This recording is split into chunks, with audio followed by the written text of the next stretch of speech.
నిజం చెప్పాలంటే ఈ ప్రపంచం ఒక యుద్ధ భూమి. మీరు ఒక స్టూడెంట్, జాబ్ చేసే పర్సన్, లేక బిజినెస్ మ్యాన్, లేక ఒక ఫ్యామిలీ లీడ్ చేసే పర్సన్ కావచ్చు. మీకు తెలియకుండానే ప్రతిరోజు మీ లక్ష్యం కోసం ఎంతో పోరాడుతున్నారు. కానీ ఎంతో మంది ఈ యుద్ధంలో ఓడిపోతున్నారు. దానికి కారణం ఏంటో తెలుసా? నిజానికి చాలా మంది దగ్గర బ్రతికే బలం ఉందేమో కానీ ఎలా బ్రతకాలి అన్న సరైన స్ట్రాటజీ లేదు. సుమారు 2000 ఏళ్ల క్రితం ఒక మిలిటరీ జర్నల్ సన్ త్జు వార్ కి సంబంధించి కొన్ని స్ట్రాటజీస్ ని ఒక పుస్తకంలో రాశాడు. విచిత్రం ఏంటంటే ఈ స్ట్రాటజీస్ కేవలం వార్ కి మాత్రమే పరిమితం కాలేదు. ఎంతో మంది గొప్ప వాళ్ళు ఈ పుస్తకాన్ని చదవటం మొదలు పెట్టారు. వారి రియల్ లైఫ్ లో ఇంప్లిమెంట్ చేయటం స్టార్ట్ చేశారు. సన్ త్జు రాసిన ఈ పుస్తకం, అందులో స్ట్రాటజీస్ ఈ రోజు కూడా ఎందుకంత పవర్ఫుల్ తెలుసా? అవి కేవలం యుద్ధం గురించి మాత్రమే కాదు, మనిషి సైకాలజీ గురించి తెలియజేస్తాయి. ఆ డీప్ సైకాలజీ ఏంటి? ద ఆర్ట్ ఆఫ్ వార్ పుస్తకంలో ఉన్న కొన్ని స్ట్రాటజీస్ ని ఈ రోజు మనం ఈ వీడియోలో చూడబోతున్నాం. అయితే సన్ త్జు చెప్పినట్టుగా యుద్ధం చేయకుండానే విజయాన్ని సాధించడం సాధ్యమేనా? ఈ వీడియోని ఎండ్ వరకు చూస్తే మీకే అర్థమవుతుంది. మనలో ఉన్న 3 బ్రెయిన్స్ ని యూజ్ చేసి సబ్ కాన్షియస్ మైండ్ ని ఎలా చేంజ్ చేయాలి, అలాగే మీరు ఏ లెవెల్ ఆఫ్ కాన్షియస్నెస్ లో ఉన్నారో తెలుసుకోవాలంటే ఈ 2 వీడియోస్ ని తప్పకుండా చూడండి.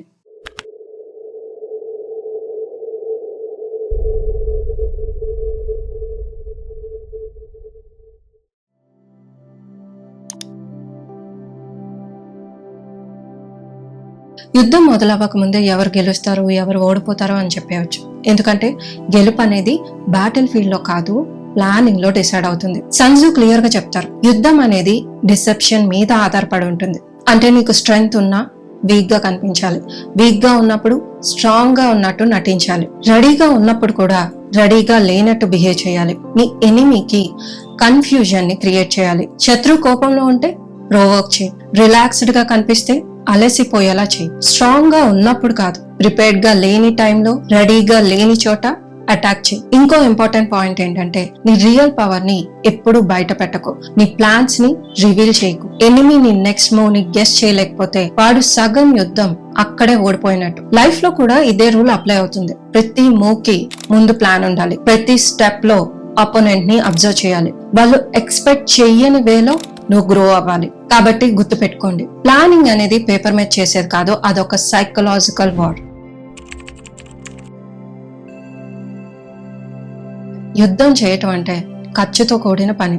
అందుకే సన్ త్జు ఏమంటాడంటే యుద్ధాన్ని ఎంత త్వరగా ముగిస్తే అంత మంచిది.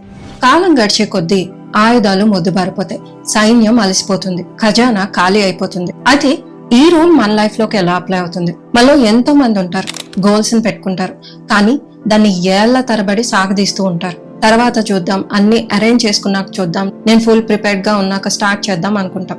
కానీ దాని వల్ల ఏమవుతుంది? మీ ఎనర్జీ డ్రైన్ అయిపోతుంది, మోటివేషన్ చచ్చిపోతుంది. ఏదైనా ఒక పని, గోల్, ప్రాజెక్ట్ ని అనుకున్నప్పుడు దాన్ని షార్ట్ టైమ్ లో ఫినిష్ చేయడం చాలా మంచిది. అందుకే ఈ రోజు నుండి మీ సైన్యాన్ని, ఖజానాని అంటే మీ టైం అండ్ మనీని రెండింటిని తెలివిగా ఎలా వాడుకోవాలో నేర్చుకోండి.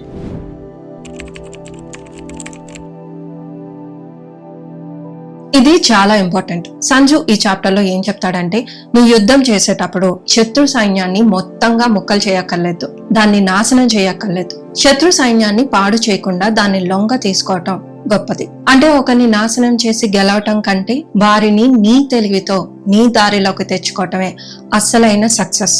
శత్రు సైన్యాన్ని, ఆ రాజ్యాన్ని నాశనం చేయటం వల్ల నువ్వు ఇంకా ఎవరిని రూల్ చేస్తావు? నీ గెలుపుకి అర్థమేముంది? అందుకే ఒకప్పుడు రాజులు శత్రు రాజ్యాన్ని నాశనం చేయకుండా వారిని తమ ఆధీనంలో ఉంచుతూ రూల్ చేసేవారు. అయితే ఈ రూల్ మన లైఫ్ లో ఎలా అప్లై అవుతుంది? ఫర్ ఎగ్జాంపుల్, మీ ఆఫీస్ లో మీకు ఒక కాంపిటేటర్ ఉన్నారనుకుంది. సాధారణంగా ఆ కాంపిటేటర్ ని ఎలా చూస్తారు? వారిని హేట్ చేయడం స్టార్ట్ చేస్తారు, వారి మీద రూమర్స్ ని క్రియేట్ చేయడం స్టార్ట్ చేస్తారు. అయితే వారి మీద రూమర్స్ క్రియేట్ చేయటమో, నెగిటివిటీని స్ప్రెడ్ చేసే కన్నా మీ టాలెంట్ తో వారు మీకు సపోర్ట్ చేసేలా చేసుకోవటమే అసలైన స్ట్రాటజీ. ఇది ఎప్పుడు మీకు బలాన్ని పెంచుతుంది. సన్ త్జు ఇదే చెప్తాడు, యుద్ధం చేయకుండానే శత్రువుని ఓడించడం the highest level of skills. గొడవపడి గెలవడం ఎవరైనా చేస్తారు, కానీ మైండ్ స్ట్రాటజీతో ఎదుటి వాళ్ళని లొంగ తీసుకోవటమే art of war. If you know the enemy and know your self, you need not to fear the result of 100 battles.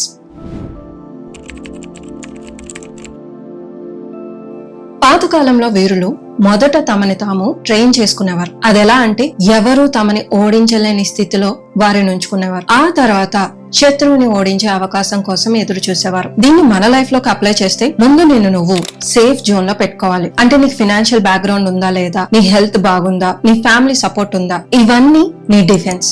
నువ్వు బయట ప్రపంచంతో పోరాడగలవు. నీ బేసిక్ స్ట్రాంగ్ గా ఉంటే శత్రువు తప్పు చేసే వరకు నువ్వు వెయిట్ చేయొచ్చు. ఎందుకంటే ఎప్పుడు గెలుపు అనేది నీ చేతిలో ఉండదు, అది శత్రువు నీకిచ్చే అవకాశం మీద ఆధారపడి ఉంటుంది.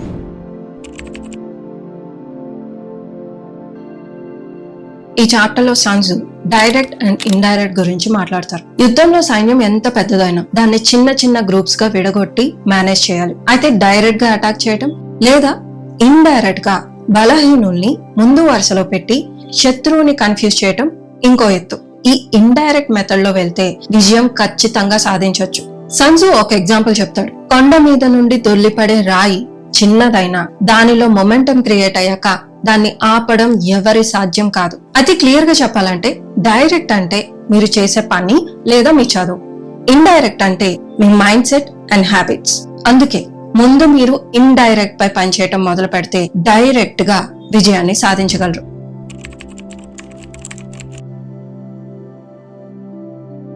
నిజం చెప్పాలంటే యుద్ధంలో గెలవాలన్నా లైఫ్ లో గెలవాలన్నా కండ బలం కన్నా బుద్ధి బలం చాలా ముఖ్యం. అందుకే మీ ప్లాన్స్ ని అందరికి ముందే చెప్తే మీ దారిలో మీరే అడ్డంకుల్ని సృష్టించుకున్నట్టు. అందుకే సైలెన్స్ ఈజ్ పవర్. సన్జు చెప్పే అసలు రహస్యం నువ్వు స్ట్రాంగ్ గా ఉన్న చోట కాదు, శత్రువు వీక్ గా ఉన్న చోట అటాక్ చేయాలి. ఇది చాలా మందికి తెలియదు, కానీ ఎదుటి వారి వెంట మనం పడటం కాదు, వారే మన దగ్గరకు వచ్చేలా సిచ్యువేషన్ ని క్రియేట్ చేయాలి. ఎప్పుడు ఒక రకమైన స్ట్రాటజీసే యూజ్ చేయకూడదు, సిచ్యువేషన్ బట్టి వాటిని మారుస్తూ ఉండాలి. సక్సెస్ ఎలా ఉండాలంటే నువ్వు కొట్టే దెబ్బ నీ ఎనిమికి తగలాలి, కానీ నువ్వు ఎక్కడున్నావో వారికి కనిపించకూడదు. కానీ దీన్ని మన లైఫ్ లోకి అప్లై చేయాలంటే ఇక్కడ మన శత్రువు ఎవరు? లేజినెస్, ఫియర్, బ్యాడ్ హ్యాబిట్స్ లాంటివి మనలోనే ఉన్నాయి. వాటి వీక్ పాయింట్ మీద దెబ్బ కొట్టు. అయితే సన్జు చెప్పిన ఈ స్ట్రాటజీస్ ఎవరినో తొక్కేటానికి కాదు, నిన్ను నువ్వు ఒక స్ట్రాంగ్ లీడర్ లా చేంజ్ చేసుకోవటానికి మాత్రమే.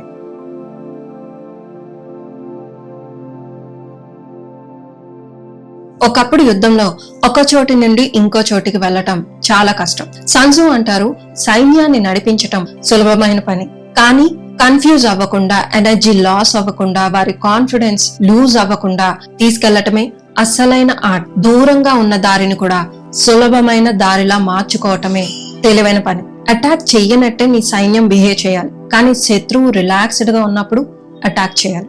టైం బట్టి, సిచ్యువేషన్ బట్టి గుంపుగా దాడి చేయాలా లేక సైన్యాన్ని డివైడ్ చేసి దాడి చేయాలా వెంటనే డిసైడ్ చేయగలగాలి. ఫర్ ఎగ్జాంపుల్ మీకు ఆఫర్ వచ్చిందో అనుకుందాం, అది ఎవరికో చెప్పారు, ఎలా, ఏం చేశారు, ఏం రూల్స్ ఫాలో అవ్వాలి అని మిమ్మల్ని అడుగుతారు. మీరు అంతా రివీల్ చేసేస్తే వాళ్ళు మ్యానిపులేట్ చేసి ఆ ఆఫర్ ని వాళ్ళు దక్కించుకోవచ్చు. అందుకే సన్జు ఏం చెప్తాడంటే మీ ప్లాన్స్ ని ఎప్పుడు రివీల్ చేయకు. అయితే ఈ రోజు నుండి గుర్తుపెట్టుకోండి, మీ ప్లాన్స్ చీకటిగా ఉండాలి, కానీ మీ సక్సెస్ చీకటిలో ఉరిమే మెరుపంత బిగ్గరగా శబ్దం చేయాలి. పరిస్థితులు మారుతున్నప్పుడు నీ వ్యూహం మారకపోతే నువ్వు ఓడిపోతావు. ఈ చాప్టర్ లో సన్జు ఇంట్రెస్టింగ్ థింగ్ ఒకటి చెప్తాడు. Sometimes attack is right, sometimes weight is power, sometimes speed is power. Real wisdom అంటే రైట్ ఆప్షన్ ని చూస్ చేయటం, మీ ఈగోని సాటిస్ఫై చేసే ఆప్షన్స్ కాదు. అయితే దీన్ని మన లైఫ్ లో ఎలా అప్లై చేయాలి? కొంతమంది స్టూడెంట్స్ ని మీరు చూసే ఉంటారు, ప్రతిసారి వారు ఫెయిల్ అయినా, మంచి మార్క్స్ వచ్చినా రాకపోయినా సేమ్ మెథడ్ ని వాళ్ళు కంటిన్యూగా రిపీట్ చేస్తూనే ఉంటారు. సో మీరు ఏ ఫీల్డ్ లో ఉన్నా మీరు గుర్తుపెట్టుకోవాల్సింది ఏంటంటే, మీకు ఒక మెథడ్ వర్క్ అవ్వట్లేదు అంటే దాన్ని వెంటనే మార్చాలి, ఆ స్ట్రాటజీస్ ని చేంజ్ చేస్తూ ఉండాలి. ఒక పని వల్ల లాభం కన్నా నష్టమే ఎక్కువ జరుగుతుందంటే ఆ పనిని వదిలేయటం కూడా ఒక గెలుపే.